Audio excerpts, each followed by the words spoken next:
We have just released issue 4 of the New Thinking Aloud magazine. Download it for free at newthinkingaloud.org. New Thinking Aloud is a non-profit endeavor. Your contributions to the New Thinking Aloud Foundation make a meaningful difference in our ability to produce new videos.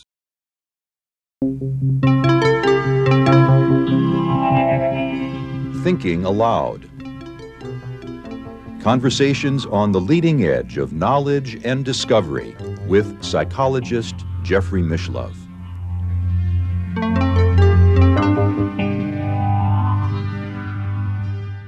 Hello and welcome. I'm Jeffrey Mishlove. Today we'll be looking at critical theory and the paranormal.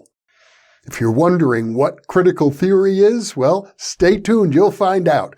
My guest is Jacob W. Glazier, who is assistant professor of psychology at the University of West Georgia.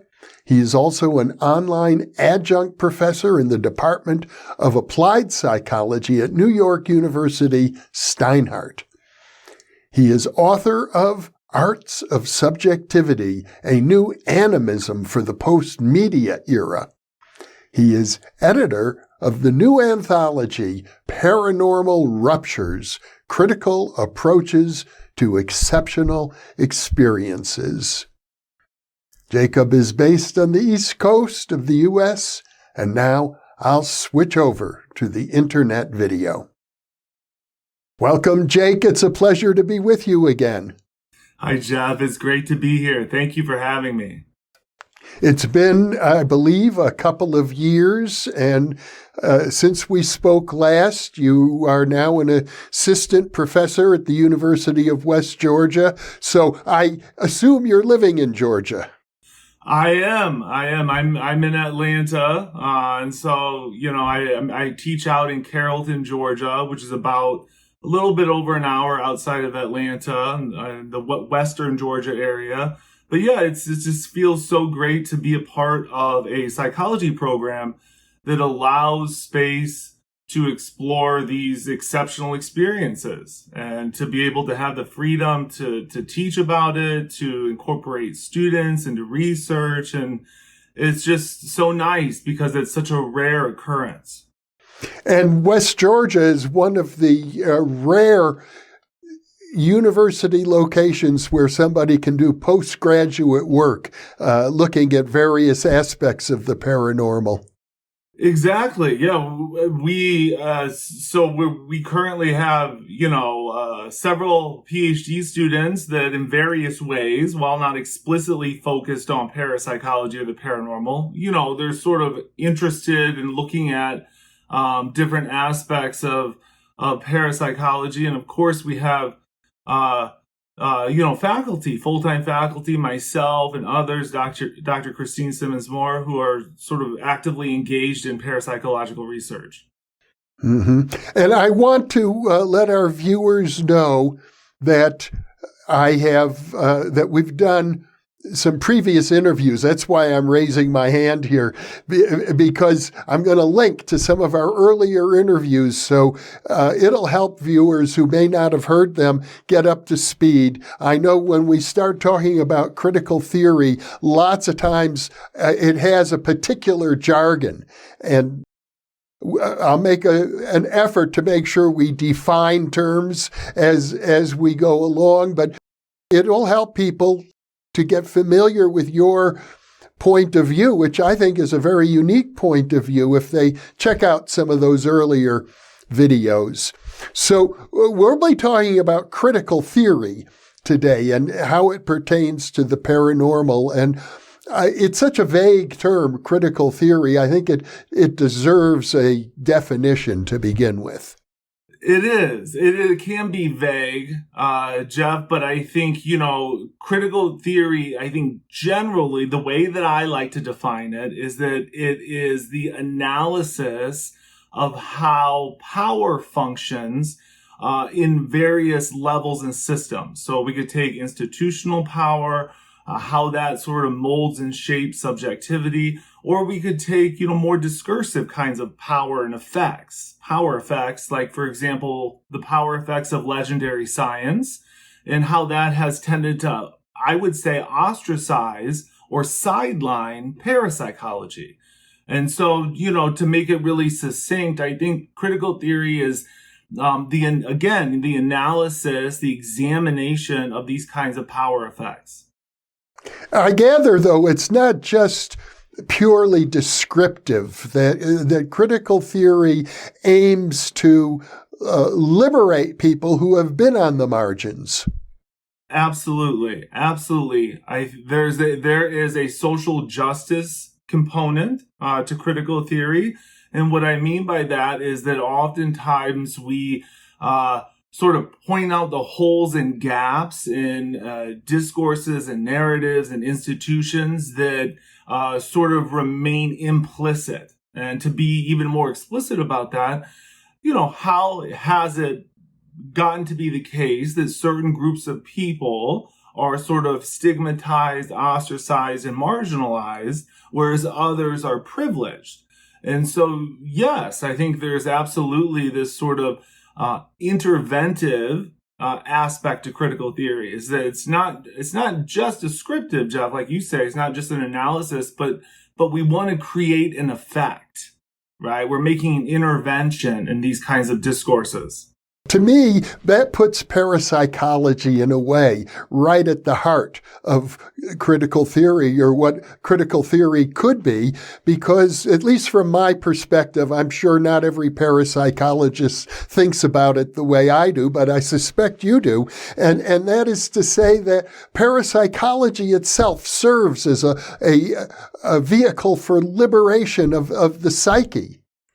I would agree with that assessment. I think that, we have to sort of take what Rhea White said about exceptional human experiences and take them at face value in terms of, given my clinical training as a therapist, I know this, validating people's experiences that they're having, not trying to sort of apply these macro lenses, these meta-narratives onto these sort of participants. We can do that maybe later on, but I think it's so important clinically and even at the discursive level in terms of critical theory to sort of take these at face value, understand in what sense are they performative.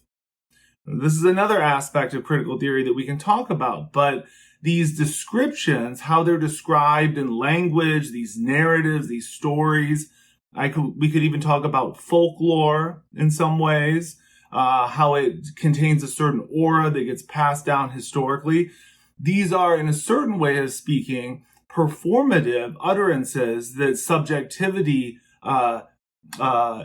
enacts in order to produce itself, in order to create effects. And so, I guess it's not so much about, is the paranormal real or not, okay, in a scientific sense, right?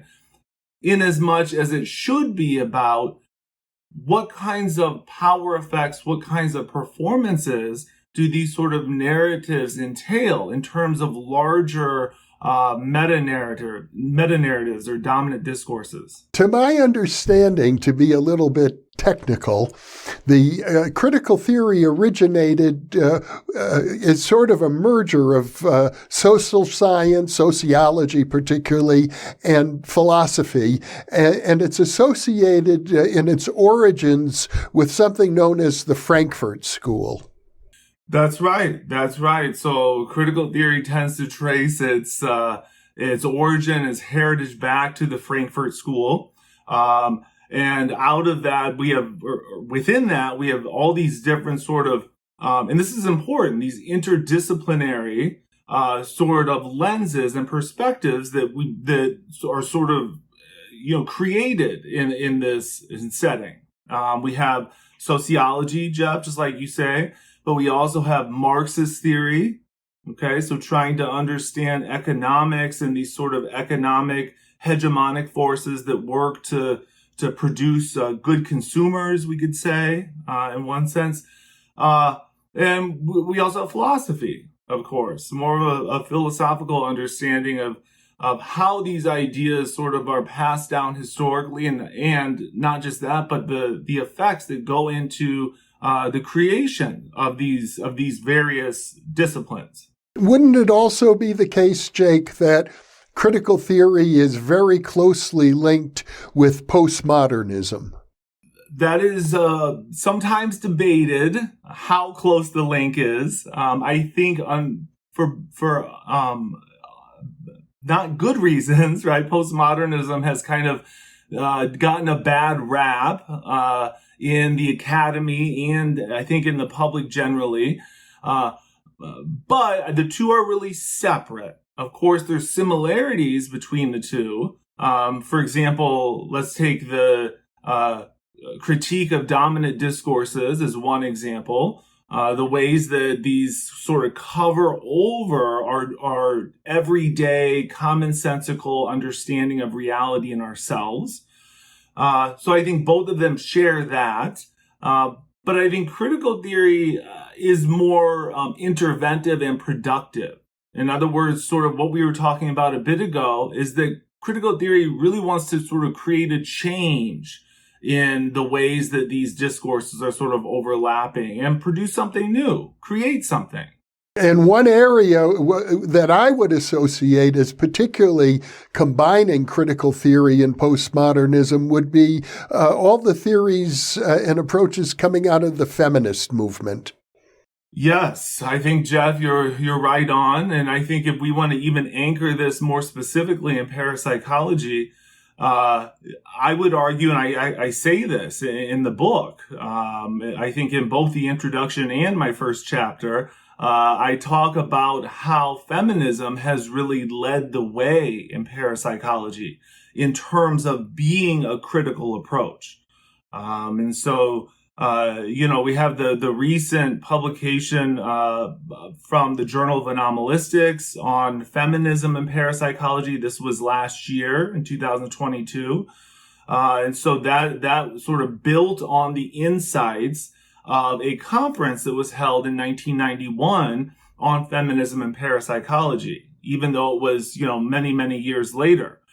So there's still some interest in this critical feminist approach in parapsychology, and it was sort of refreshing last year to sort of see that revived. And I think the book builds on that, of course, but also wants to expand that in parapsychology. See things, feminism's really important, but there are other lenses by which we can examine these exceptional experiences. It strikes me, Jake, that there's a close relationship between numerous groups that are marginalized in our culture and the awareness and practice of psychic functioning.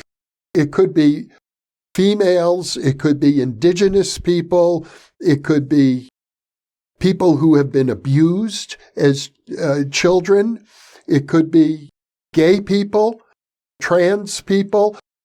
It's almost as if by the very fact of being marginalized, one somehow is pushed into a deeper relationship with their own psyche, and out of that often comes paranormal functions.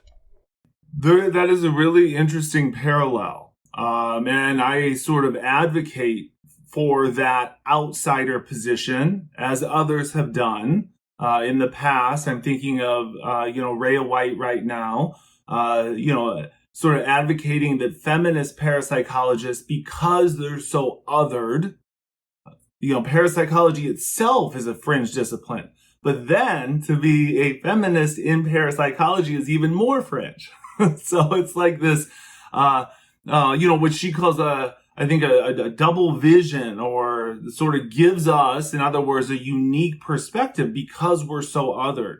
And so, yeah, I think that I advocate in the book Paranormal Ruptures, I advocate that as parapsychologists, we should sort of embrace that otherness and sort of see what it can do. And to your point, more specifically, Jeff, I do think that there does seem to be some kind of connection between being stigmatized, being pathologized, being ostracized, or experiencing, trauma, whether it's societal or personal, and the presence of exceptional experiences. So, I don't know exactly what to make of that, but it's sort of this interesting parallel. And I think it's no coincidence that occurs in individuals. And we also have the otherness of parapsychology, the fact that it's a fringe discipline. So I think those two are really interesting to kind of hold together.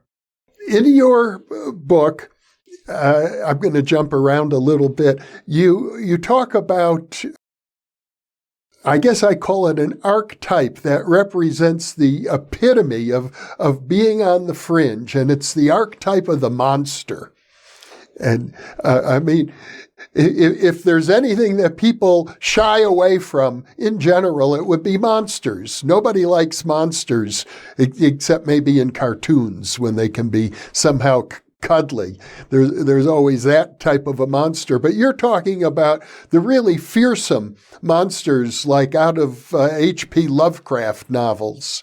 And you're suggesting that one approach for people engaged in the paranormal, or maybe even for people who are marginalized in any way, is to embrace the archetype of the monster, to allow themselves to express the power of that archetype. There is a power that comes with being rejected. Okay, and it's sort of this, kind of showmanship. I want to prove myself. I've got something to prove my worth, I guess. And so that kind of, I'm going to call it a subterranean drive, that kind of comes within that. Why do we keep going when people, let's say, are so rejected by society? They're not, if you have an exceptional experience, you're not believed, you're shunned, you're stigmatized. So what is that internalness that these people keep going? They keep telling their story. They keep wanting to advocate for what they believe is true. And that's let's say in this case, their exceptional experience.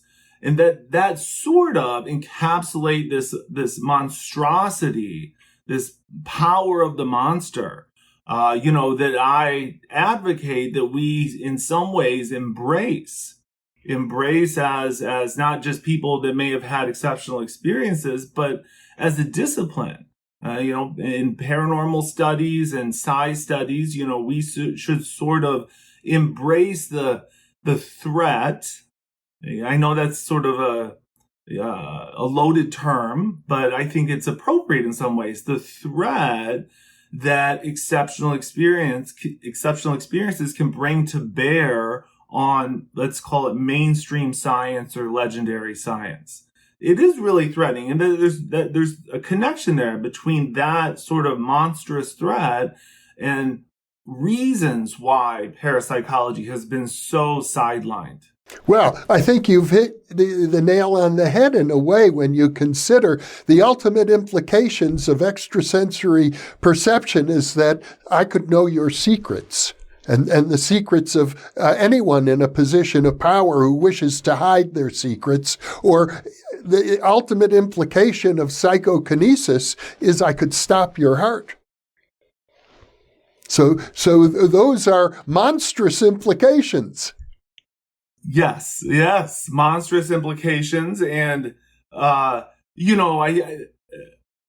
socially even, let's not even talk about, science. Let's just say socially, I don't think we are prepared, to sort of accept some of those monstrous implications. I mean, of course, we're not, right? I mean, we're definitely not prepared, so I think, research, I see some research researchers thinking about this more and more, but, let's call it the politics of parapsychology, or sort of the social implications that might come with the fact that if some of these things are real and legitimate, we would have to consider exactly what you're saying, Jeff, that these they have implications for our institutions, for the way our society is set up. And we, would have to re-envision that, given that truth. Well, it's interesting you've just used the phrase, if some of these things are real or legitimate. And I know in your book, you deal a lot with this question of reality. Who is in charge of defining what is real and what is legitimate? And I remember recently, because we're releasing a video by the late author Robert Anton Wilson. He wrote a book called Reality is Whatever You Can Get Away With. Okay. I like that. I mean, I think that may not be so applicable in today's society. I think it's much more complex. I talk a little bit about this in the book in chapter 1, where I talk about the importance of media. Okay, so it's sort of multi-layered. I think the media absolutely sort of colors and feeds us information about reality, thereby structuring how we perceive things, how we interpret the world. The media, I think science, right, let's call it physicalism, materialism, or legendary science, sort of says this is not possible, this is possible, or gives us certain laws to sort of make sense out of the world, by which we then learn to self-police ourselves, our behavior. If you have it as an exceptional experience, right, and you're sort of indoctrinated into this mindset, you're going to kind of, not pay attention to it. It doesn't show up for you. And so, those are just two, I think, levels by which our sort of reality is constructed. There's the intersubjective level, which I think is, really powerful. But so to your question, Jeff, there's no simple answer. But I think the important point is, then the book tries to make this point as well, is that reality isn't stable. Okay, so we just like we develop and change as we grow older in terms of development and identity and personality, reality also does that. Okay, and it's colored and shaded again by culture, by geography, by your context, history, all of these things. So it's sort of a fragile concept, and I think, the book sort of articulates this more, but I think I'm trying to call your attention to this, the very fact that our sense of reality, we only need to look to the psychology literature and talk about psychosis, right, to understand how fragile reality can be. So it's mutable. It's changeable. It's dynamic. It's not this sort of simple framework that a lot of people think it is. One of my favorite chapters in your new anthology is the one by the anthropologist Jack Hunter, who has been a guest on New Thinking Aloud and will be soon again, because his new book, I think the title is Deep Weird, is very provocative. He's looking at examples that have been documented in the anthropology literature that totally defy our normal sense of what's possible. The idea of the walking dead or the self-propelled coffin. And I have heard other anthropologists and interviewed them who testify to these things. Yeah, Jack has a really, really interesting, great chapter on exactly that, Jeff. He goes through three descriptions, narratives that come from the anthropological literature, and sort of ponders, how is this possible? Right? These are trained scholars, trained researchers, and yet they experience these very, very anomalous occurrences. And so, I think it's sort of interesting just to read the accounts, right? That's sort of entertaining and kind of captivating in itself.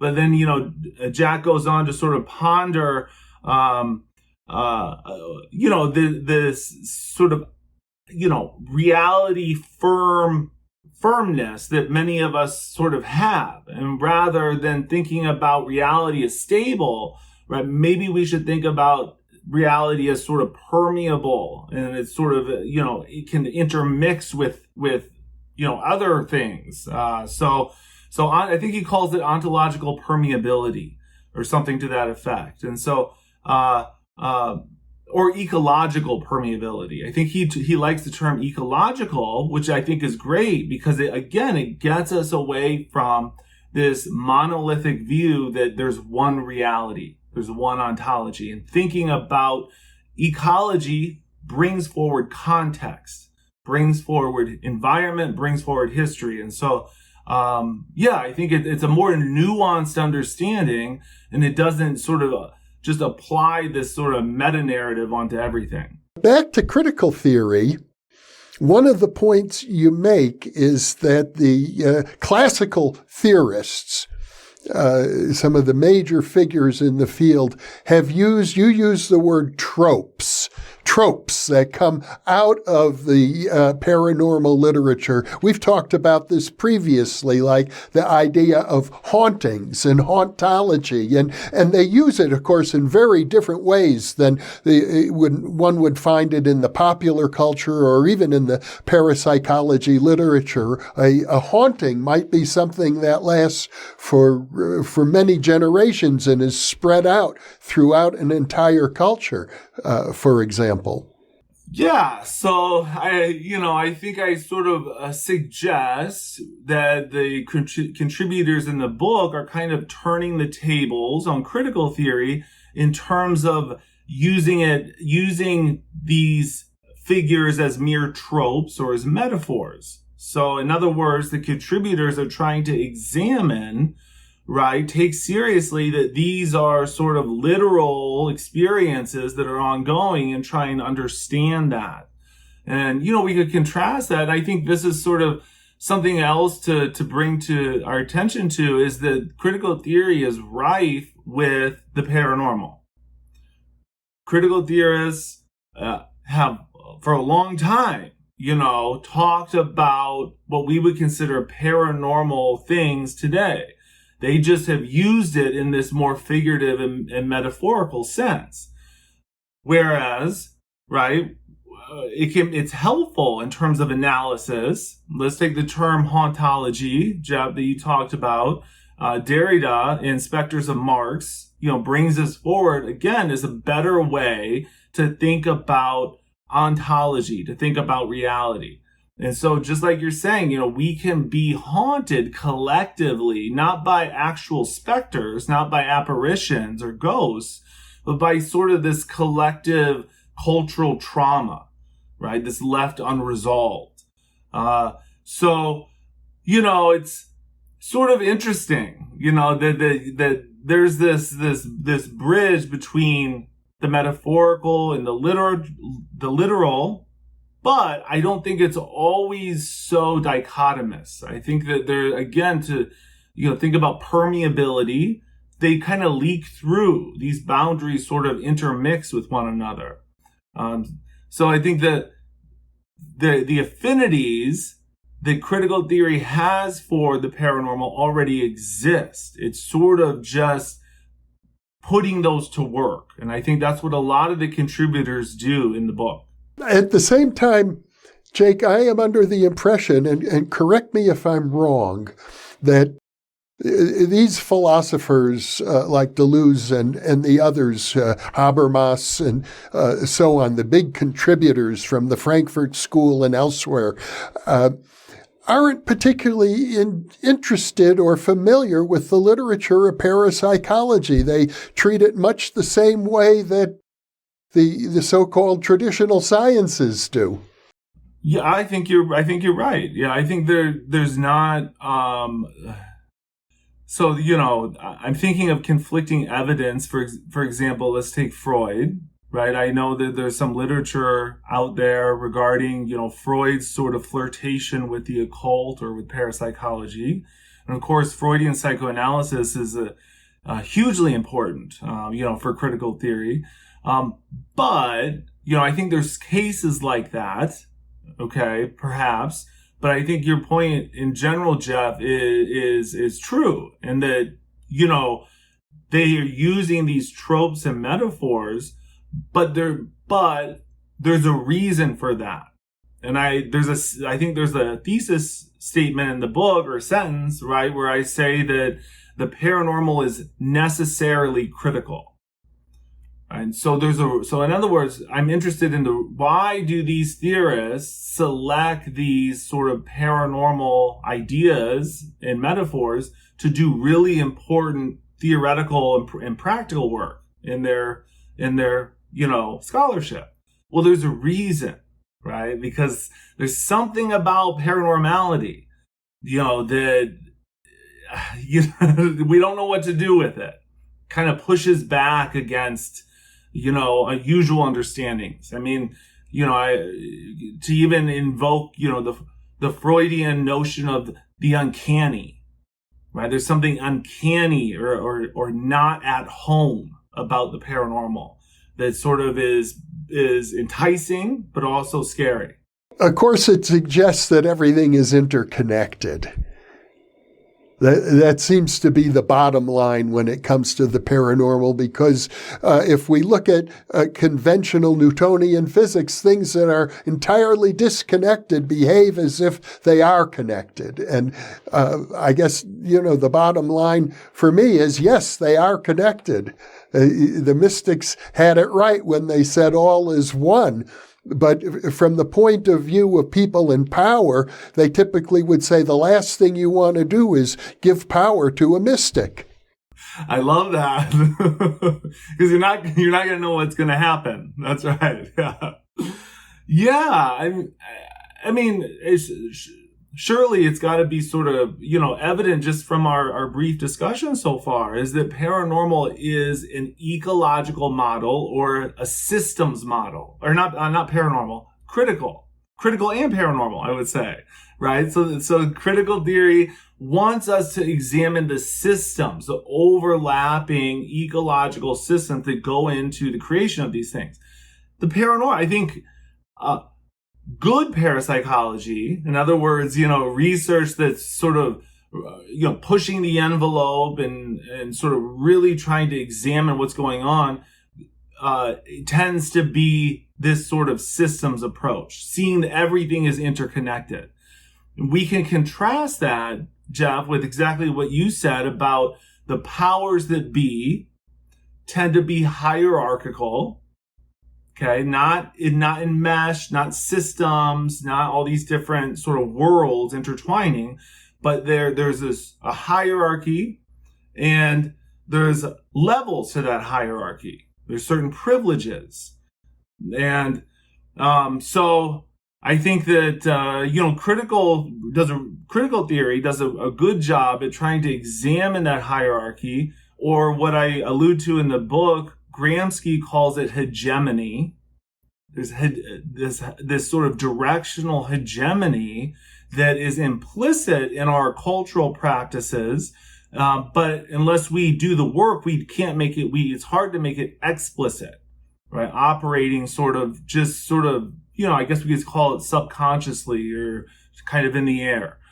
So that hegemony is against this more system, seeing things as interconnected. You point out in your discussion of Gramsci, who is a fascinating figure, did his greatest writing while he was in prison, as I recall, makes the distinction between dominance and hegemony. And maybe you could elaborate. Yeah. So it's sort of it's a nuanced distinction. I think, hegemony tends to be this more, I want to call it historically embedded, institutional kind of ethos, I guess, or air that, is sort of within the society or culture, okay, versus, dominance is more explicit and isn't so sort of insidious. Okay. It's kind of just more out in the open. Okay, so, you know, what I try and do is to examine this notion of hegemony, right? And I would say that, let's just say the natural sciences or materialism has a certain hegemonic power on our conception of the paranormal. And I try to deconstruct that and understand where does that come from and how can we change that? Or how can we develop a fuller picture? This more systems-oriented picture versus, sort of what we take for granted or what's handed over to us ideologically, from materialism and the natural sciences. I think maybe I could give you a really good example as it pertains to parapsychology of dominance and hegemony from my own experience. After I received my doctoral diploma in parapsychology from Berkeley, which was unique at the time and maybe still is unique. I don't know if West Georgia gives out diplomas yet that say parapsychology on them. But after that happened, a dean at the university, the dean of the graduate division, said, we're going to revoke your degree. And when I said, well, why? He said, because major universities don't give degrees in parapsychology. And that would be an example of dominance. On the other hand, as regards hegemony, would be the critique after Etzel Cardania published this magnificent piece in 2018 in the American Psychologist reviewing meta-analyses covering some 1,300 scientific experiments in parapsychology with very, very strong statistical significance and very rigorous methodology. The skeptics, Reber and Alcock, countered with the simple, I would call it a trope, but an example of hegemony. They said it doesn't matter how much evidence you have because this is impossible. And that's sort of a worldview that people have. It's impossible, so whatever you say, there must be something wrong with it. That's a great example. That's a great example. I mean, I think, we know this as parapsychologists, how frequently, we run up against these things, whether it's hegemonic power or just sort of sheer dominance. So I think there's that layer to it, but also I am I'm really interested in advocating for, individuals, non-academic, non-professional individuals that have these exceptional experiences.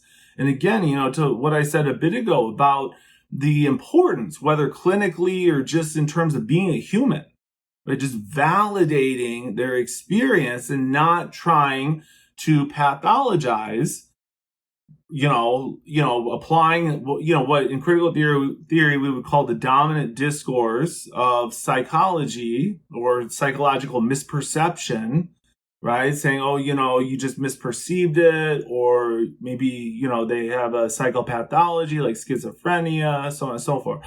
So that,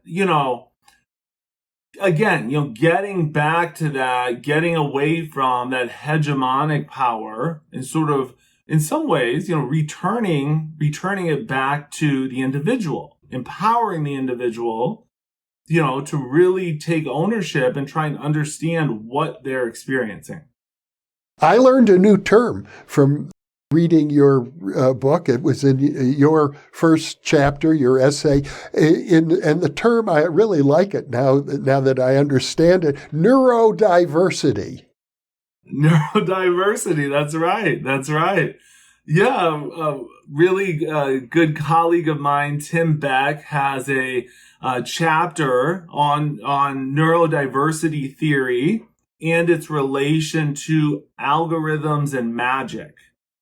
Of course, neurodiversity, is just sort of celebrating these neurological differences, whether you maybe have ASD, autism spectrum disorder, or have, other kinds of different kinds of neurological patterns, neurodiversity, sort of wants us to embrace these and see the differences in being human. And again, not trying to pathologize, not just saying, oh, I'm deficient because I have this. And so, to return to Tim's chapter, I think he does a really excellent job at trying to examine how magic, as is traditionally understood, has a similar logic to the way that modern day algorithms operate.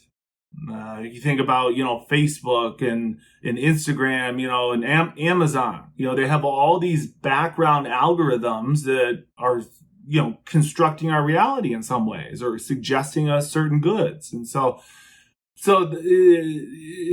an interesting parallel between, what we would think of as magic, right? And these algorithms that are sort of implicit in our technological devices nowadays. And we don't think about it, but yet, it produces this version of reality that's sort of very unique to our modern time. Mm-hmm. Another point that you bring up in your book is the idea of non-human intelligence, alien consciousness, and how it relates to the burgeoning field of artificial intelligence. Yeah. Towards the end of the book, we have Tim's chapter on magic and neurodivergent belief, but we also have the last three chapters. I sort of did this, right, when I was conceptualizing where things go. I sort of wanted to end with this more technological shift, and so there's two chapters on what we call UAPs now, unidentified aerial phenomena. And there's a final chapter on AI, or artificial intelligence, that tries to understand, the effects that AI is going to have maybe in the futures, the effects that it's having now, and how we consider AI as it's traditionally defined as paranormal.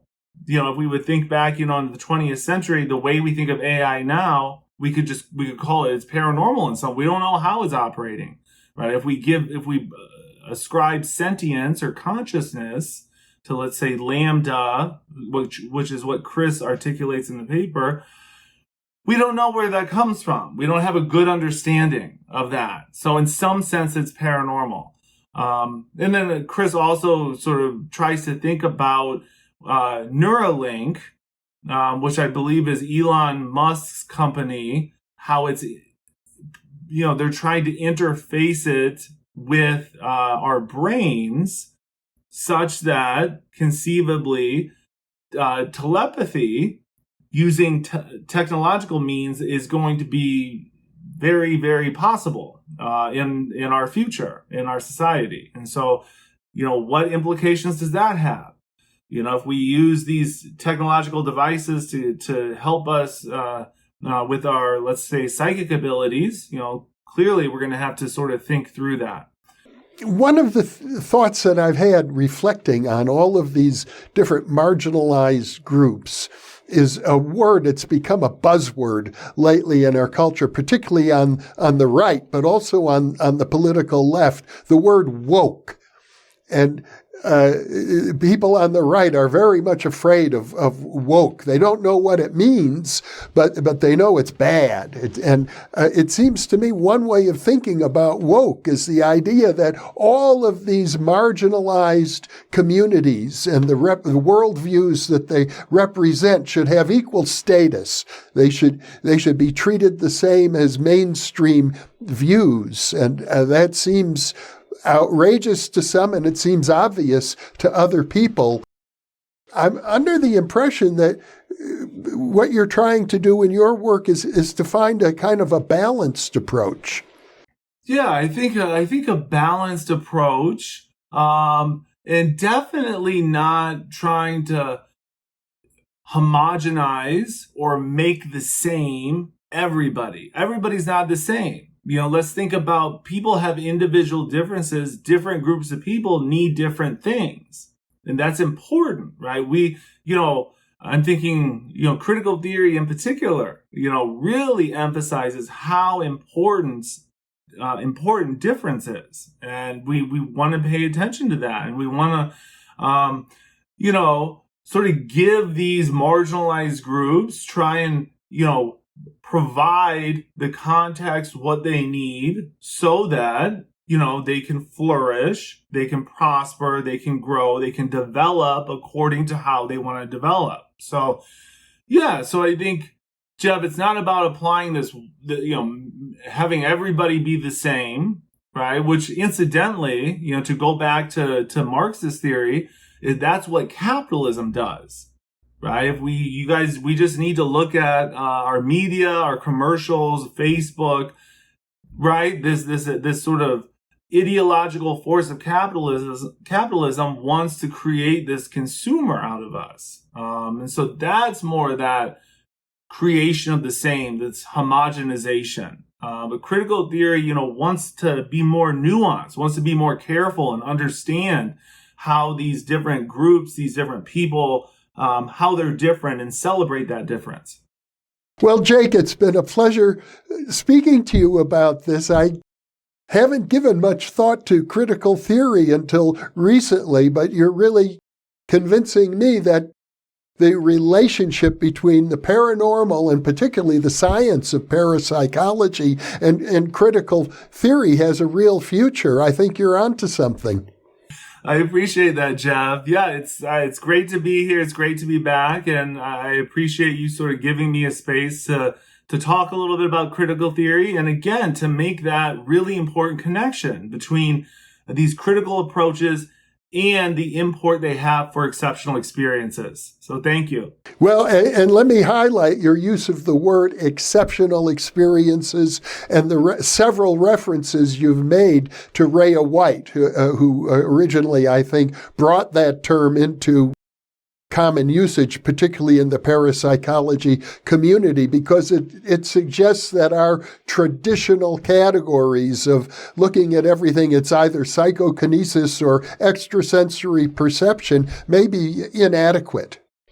Yes. Yeah. I mean, that's the problem with language and, critical theory. I'm thinking of deconstruction and linguistics, does a good job at trying to understand this nuance about language. It creates these silos, that we see ESP as separate from PK, as separate from, the survival question, so that's why I like the term exceptional experiences. It's broader, it's more inclusive. And, it's not what the experimentalists would call psi. I think there's problems with psi as a sort of variable, that parapsychologists use in experimentation, right? So, yeah, bring it back to the human. Think about, what Rhea White called exceptional human experiences. And, nowadays we sort of shorten it to just exceptional experiences. And it's more of an inclusive term. Well, it's been a pleasure being with you today, Jake. Thank you so much for being available and being with me. And we'll be following your work closely over the years. Thank you, Jeff. And hope to have you back many more times. I hope so as well. I'll plan for it. And for those of you watching or listening, thank you for being with us. You are the reason that we are here.